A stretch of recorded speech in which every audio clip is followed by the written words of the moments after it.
किसान साथियों नमस्कार।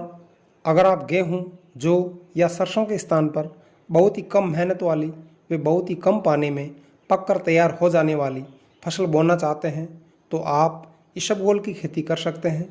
इसबगोल रबी के मौसम में सिंचित अवस्था में उगाई जाने वाली एक औषधीय महत्व की फसल है। सबसे बड़ी बात यह है कि इसबगोल के पौधे की लंबाई मात्र 1 फीट होती है, जिससे गेहूं, जौ या सरसों की फसल पर होने वाले खर्च से 1/3 खर्च में ही इसका उत्पादन लिया जा सकता है। भारत की औषधीय फसलों में उत्पादन व निर्यात की दृष्टि से इसबगोल का प्रथम स्थान है। भारत में इसबगोल की खेती राजस्थान, गुजरात, मध्य प्रदेश, पंजाब, हरियाणा व उत्तर प्रदेश में की जाती है।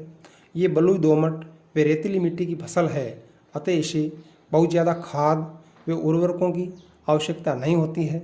खेती में बढ़ती लागत और कम उत्पादन को देखते हुए किसान अब अधिक मुनाफा देने वाली इसबगोल की खेती की ओर रुख कर रहे हैं। इसबगोल निर्यात की जाने वाली एक वाणिज्यिक फसल है, जिसका वर्तमान बाजार भाव 10,000 रुपये से लेकर 16,000 रुपये प्रति क्विंटल तक है।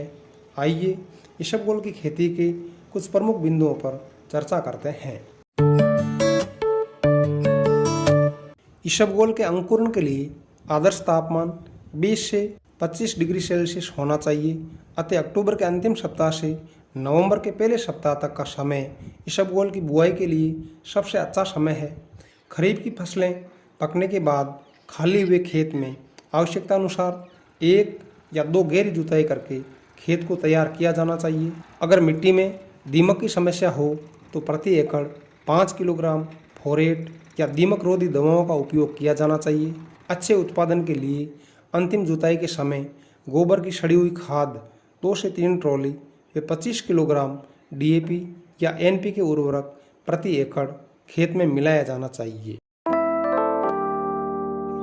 राजस्थान में इसबगोल की खेती मुख्य रूप से पश्चिमी भागों में की जाती है। हमारे यहाँ पर नागौर जिले में 3 से 4 किलोग्राम बीज प्रति एकड़ उपयोग किया जाता है। बुआई के बाद खरपतवार नाशी दवाओं का प्रयोग करने की स्थिति में 5 किलोग्राम बीज प्रति एकड़ काम में लिया जाना चाहिए, क्योंकि दवा के प्रभाव से 15% तक पौधे नष्ट हो जाते हैं। वे 10% बीज बुआई के दौरान अधिक गहराई में चले जाने के कारण अंकुरित नहीं हो पाते हैं। इसबगोल का बीज हल्का व छोटे आकार का होने के कारण 2 सेंटीमीटर से कम गहराई में छिड़काव विधि से बोया जाना चाहिए। बुआई के तुरंत बाद सिंचाई करनी चाहिए। अच्छे अंकुरण के लिए 5-6 दिनों बाद हल्की सिंचाई की जानी चाहिए। इसबगोल की फसल मात्र 4 सिंचाई में पक जाती है, अतः बुआई के 23, 60 व 90 दिन बाद सिंचाई की जानी चाहिए। खरपतवार इसबगोल के उत्पादन को 30 से 60% तक कम कर सकते हैं, अतः बुआई के 25-30 दिन बाद निराई गुड़ाई आवश्यक है। इसबगोल में बथुआ व भाबरा आदि चौड़ी पत्ती वाले खरपतवार अधिक होते हैं, जिन्हें खरपतवार नाशी दवाओं से हटाना किफ़ायती रहता है। इसबगोल शुष्क व ठंडे मौसम की फसल होने के कारण इसमें रोग कम ही लगते हैं। फिर भी किसी रोग के लक्षण प्रकट होने पर समय पर रोकथाम की जानी चाहिए। इसबगोल की फसल 115 से 120 दिन में पककर तैयार हो जाती है। इसबगोल की बाली का आकार 1 इंच से कम होता है।